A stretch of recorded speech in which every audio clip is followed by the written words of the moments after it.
Hello and welcome to the weekly Dinosaw for week 42, another 7 curious interesting things I saw last week. So let's crack on. First of all is Whitney Houston, or not Whitney Houston. This is a hologram of Whitney Houston. This is actually totally legit, and this is from the Evening with Whitney Houston show. However, there was also an incident where a judge ruled that essentially you cannot use Whitney Houston online willy-nilly, essentially, or at least a hologram. So this was a show on a movie website that had several other holograms, essentially.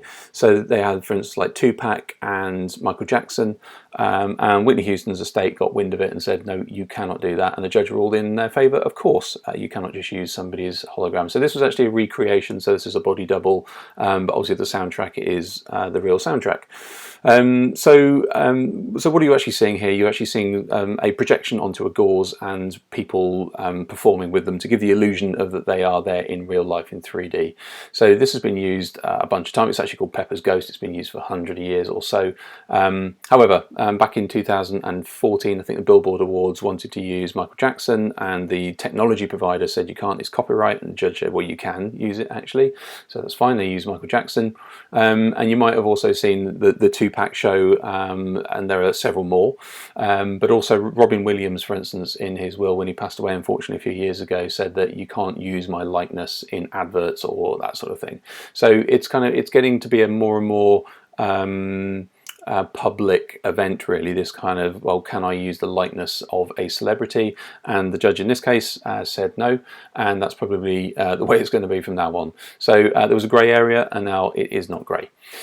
Nvidia had a big event a couple of weeks ago, and one of the big things out of that was Nvidia MAXINE. There were lots and lots of things out of that. Nvidia are video card makers, and one of the interesting things about video cards is sometimes when you do processing on a video card, it's optimized in a very interesting way, and it can be sometimes hundreds of times faster than doing it on a normal computer processing unit. So some things, when processed in a graphics card, can be super powerful.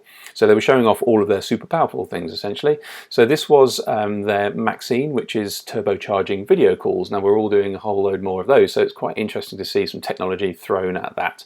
And what you're seeing in the video is essentially just using the video, it's mapping features, it's recreating your face in 3D, and it's re-centering your face looking at the camera. So even if you're looking around at your monitors, then everybody on the call will see you actually just looking at them, which is nice. And other things along the side, you can see what it's doing is it's just tracking the main features that are moving, and therefore only sending that data and recreating you. Therefore the bandwidth is severely reduced and the compression is increased. So that's great. So better quality calls, essentially. It can do live translation. It can do super resolution upscaling live as well. So you can go from really essentially crap quality to really good quality.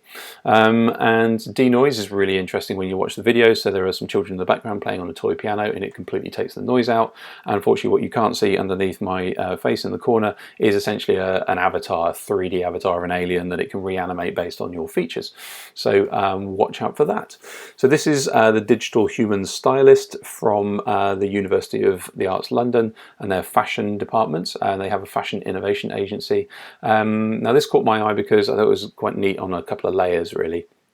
So just to explain what this is you take a device, you scan yourself just using sort of the cameras on the device and LiDAR, and it creates a digital version of you. You then scan your wardrobe, and it can then create your wardrobe in 3D. So therefore, there's a couple of things going on here. Is it then uses an AI in sort of algorithms, really, to say, well, what's the best fashion choice for you right now? What do you have in your wardrobe? What's the weather doing today? What's in your diary? What's the fashion right now? Potentially, what are your friends wearing, I guess, so you can avoid those all-important clashes. So it can sort of put a version of you with your clothes on it, how it recommends you should wear them today. Also, you can have a conversation with it as well. So it's using Microsoft's sort of conversational system as well, so that you can actually have a conversation with your avatar about your clothes. One of the third benefits of this is obviously if it was taken on by the fashion industry, you might see a reduction in sort of waste, essentially, and all the returns and the transport and those sorts of things. So there is also another angle to this. So that's kind of neat. YouTube, are they going to become shoppable? So there are some trials underway, and some people have seen some evidence of this, although it's not, you can't really find that much about it. But there are talks about them using something like Shopify to create true shoppable YouTube videos. So yes, on Instagram you can buy things through Instagram posts, for instance, and on YouTube you can kind of have adverts around them, or they can put a link in the description below, or maybe a little tag at the top, that sort of thing. But realistically, those go out to other places. So what YouTube are doing, which is quite a game changer if it happens, is they want to own the shopping experience as well. So essentially the purchase and delivery all the way through the system. So how this will work, apparently they're looking at something like 16 products or items that you can advertise and buy directly through each video, something like that. So you can imagine an unboxing video, or you can imagine a review, or a studio walk around, or something like that, where somebody go, well, this is this thing and this is this thing, and they all are buyable directly through YouTube.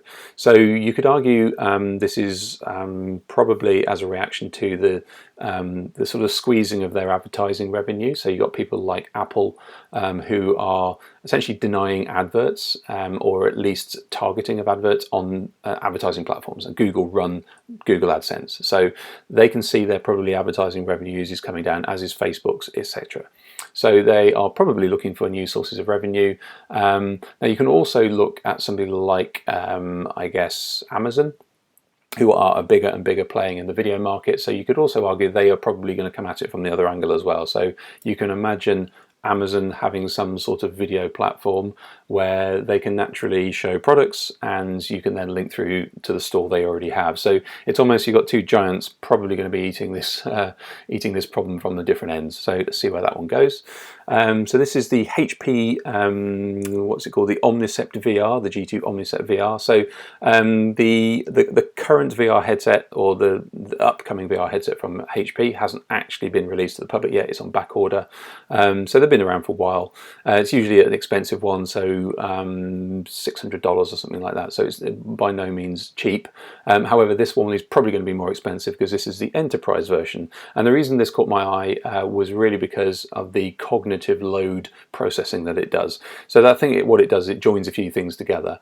And I'll just explain what that is. So it can do things like eye tracking. So it can do individual eye tracking. So it knows where you're looking within the scene anyway, and it can therefore, ideally, it can focus the crisp pixels on where you're actually looking, and the rest of it doesn't need to worry about, so it can be faster. And a fast VR is really good because your brain sort of can process it quicker, you don't feel sick. It also does pupillometry, which basically it looks at your dilations of your pupils. So it knows when you're dilated, you're excited, you're stressed, when it closes up, all those sorts of things. So you do that. It can also look at heart rate, and it can do facial scanning as well as it do all the stuff like hand scanning. So if you put all those things together, you can get a heart rate, pupil dilation, and facial features, and it therefore can, I assume, put that together to give you a sense of whether you are stressed or not. So initially, it's only really for enterprise, and therefore they made lots of use of the word training. So imagine you are a fighter pilot, or you are a law enforcement officer, that sort of thing. However, when you see where this could go, you think, well, they're capturing quite a lot of personal data about you, and also you can imagine this being used for job interviews of the future. Like, have you really got what it takes to get through this situation as a producer, for instance, in agency land? There'll be very, very dilated pupils, and they're very restricted quite quickly. So yeah, so it's quite interesting about that. So if used well, I think it's a good thing. If used badly, it probably won't be. So the OpenAI are a company a couple of years ago who released a natural language generating bot, essentially. So I've said the word natural language quite a few times in this post. It basically means stories and speech and sentences that you cannot detect have been created by a bot or an algorithm. So the GPT-3 algorithm was the latest version of that. The GPT-2 one was released and then kind of pulled back because it was a bit too powerful for the public, so it was only on limited release. And the GPT-3 is even more powerful, and it's definitely not open to the public. However, somebody created a bot of it and put it on Reddit, and it's essentially just posted posted way too many posts over a week, but nobody noticed for a week until somebody got suspicious. Go, hang on a minute, it's posting long posts and there's a huge amount of them. This can't be a person. However, the amount of posts it did, I had to look through them, and they're relatively, they make a whole bunch of sense, should we say that. However, it did stray into some quite interesting areas, things like alcohol, things like the Illuminati, and therefore you're thinking, hang on a minute, straying into coercing people, or fake news. One of its posts was actually about suicide advice, basically saying that every time it thought of killing itself, then it would think about its parents and its parents' guidance. So you go, okay, interesting, you're straying to really dangerous territory here with suicide advice from a bot that doesn't really know what it's talking about. However, that that post got 157 upvotes on Reddit, so people really engaged with it. So it took a week, somebody spotted it, the API that was creating these was revoked. Now, interestingly, you've seen the previous post about the fashion thing, using natural language and avatars, for instance. So Microsoft are one of the sole partners. Sole partners at work, I think so. Anyway, they've signed a deal with OpenAI to actually license this technology. So if used for good, it's good. If used for bad, it can be very bad. And finally, I don't know if this is a lighter or a darker note, AR goggles for dogs. So this is the US Army. Their dogs already wear goggles when they go into slightly dangerous areas, when they're doing searches, for instance. And now they have AR goggles. So they are training their dogs to react to symbols flashed up in front of their faces with, where they need to go left, right, pause, so to speak.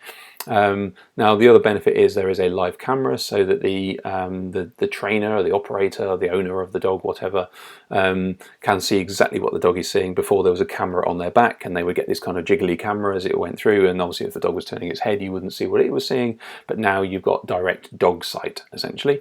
Again, caught my eye for a couple of reasons. One is, well, that's interesting. It's just goggles for dogs, so we may be seeing more of this. Interesting ways of training dogs. And also, I tried to pitch this to an insurance company a couple of years ago who have a dog as a mascot, shall we say, and it was called Doggles, and they didn't go for it. So I thought, somebody's done it. There you go. So with that, we are done. Thank you very much, and hopefully I will see you next week.